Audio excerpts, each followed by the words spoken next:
Sir जी हृदय में रुधिर किस तरह से जाता है? हृदय में रुधिर का मार्ग पूछ रहे हो? Yes sir. चलिए तो याद कर लेना, ठीक ना, बता रहे हैं। ठीक, पहले से जानते हो तुम लोग कि हृदय में 4 गो चेम्बर होते हैं, दायां अलिंद, दायां निलय, बायां अलिंद और बायां निलय। ये पता है ना सब? Yes sir. ठीक ना? रुधिर इसी में से होके गुजरता है, लेकिन उसका अलग अलग क्या होता है, रास्ता भी होता है। उन रास्तों को और दरवाजा, देखिए दरवाजा भी होता है कुछ, इसमें क्या होते हैं, दरवाजे मतलब कपाट होते हैं। जैसे अपने घर में जाते हैं दरवाजा लगा रहता है जी जी, अलग अलग रूम में, तो दरवाजा भी लगा होता है और रास्ता भी होता है। ठीक, उस रास्तों को भी याद करेंगे और दरवाजों को भी याद करते चलेंगे। तो ये थोड़ा सा स्ट्रक्चर बनाए, इधर का स्ट्रक्चर इस तरह नहीं होता है, आपको अलग से चित्र बना के हम समझा देंगे, ठीक है, उसको समझिएगा। पहले रुधिर क्या होता है कि महाशिरा में जाता है। किसमें जाता है? महाशिरा।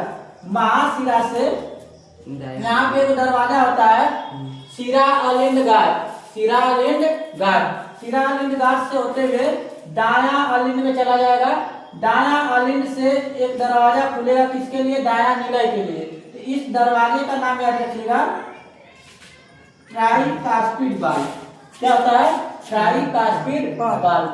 ट्राइकास्पिड वाल्व से होते हुए दायां निलय में पहुंचेगा। क्या तो कहाँ पहुंचेगा? दायां निलय में। दायां निलय से देखिए यहाँ पे एक नस जा रही है फेफड़ा की तरफ, और यहाँ पे एक दरवाजा होता है जिसे पल्मोनरी कपाट कहते हैं। फेफड़ा को पल्मोनरी भी बोला जाता है, तो पल्मोनरी कपाट इसे बोला जाता है। और यह वाली नस जो हृदय से निकल रही है, किससे निकल रही है? हृदय से। हृदय से निकलने वाली नसों को आप जानते हैं धमनी कहते हैं, है ना। और जा आ रही है फुफ्फुस के पास, तो इसे फुफ्फुस धमनी बोला जाएगा। क्या बोला जाएगा? फुफ्फुस धमनी। फुफ्फुस धमनी से रुधिर होता हुआ चला जाएगा फेफड़ा के पास। कहाँ पहुंचा? फेफड़ा के पास। फेफड़ा के पास जब पहुंचेगा तो यहाँ से ऑक्सीजन ले लेगा। क्या ले लेगा? ऑक्सीजन।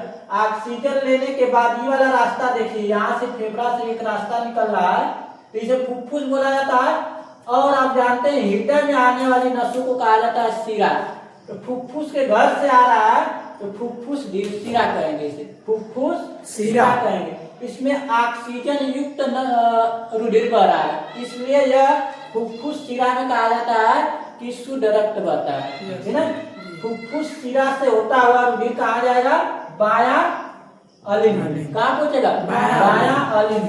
बायां अलिंद पहुंचने के बाद इसके बाद जाना इसको बायां निलय में। बायां निलय में पहुंचने से पहले एक दरवाजा इसको खोलना होगा, उस दरवाजे का नाम है द्विवलनीय कपाट, या इसी को बोला जाता है बाइकास्पिड कपाट। बाइकास्पिड कपाट से होते हुए बायां निलय में चला जाएगा।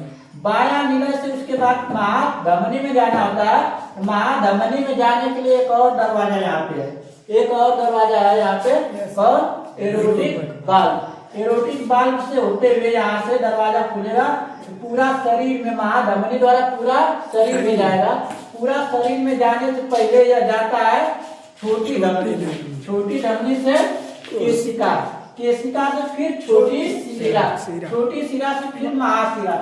यह क्रिया लगातार हमारे शरीर में चलती रहती है। यानी कि हृदय, आप सोए रहेंगे, जागे रहेंगे, कोई कार्य करते रहेंगे, बेहोश भी हो जाएंगे, तब भी हृदय हमारा कार्य करता रहता है। आप जानते हैं कि 1 मिनट में हृदय 72 बार धड़कता है। तो रास्ता रुधिर का मार्ग आपको याद रहेगा, कंफर्म है एकदम। एक बार और देख लेते हैं, नीचे देखिए लिखे में हम इस तरह देख लेते हैं। रुधिर पहले सबसे पहले कहा जाएगा महाशिरा।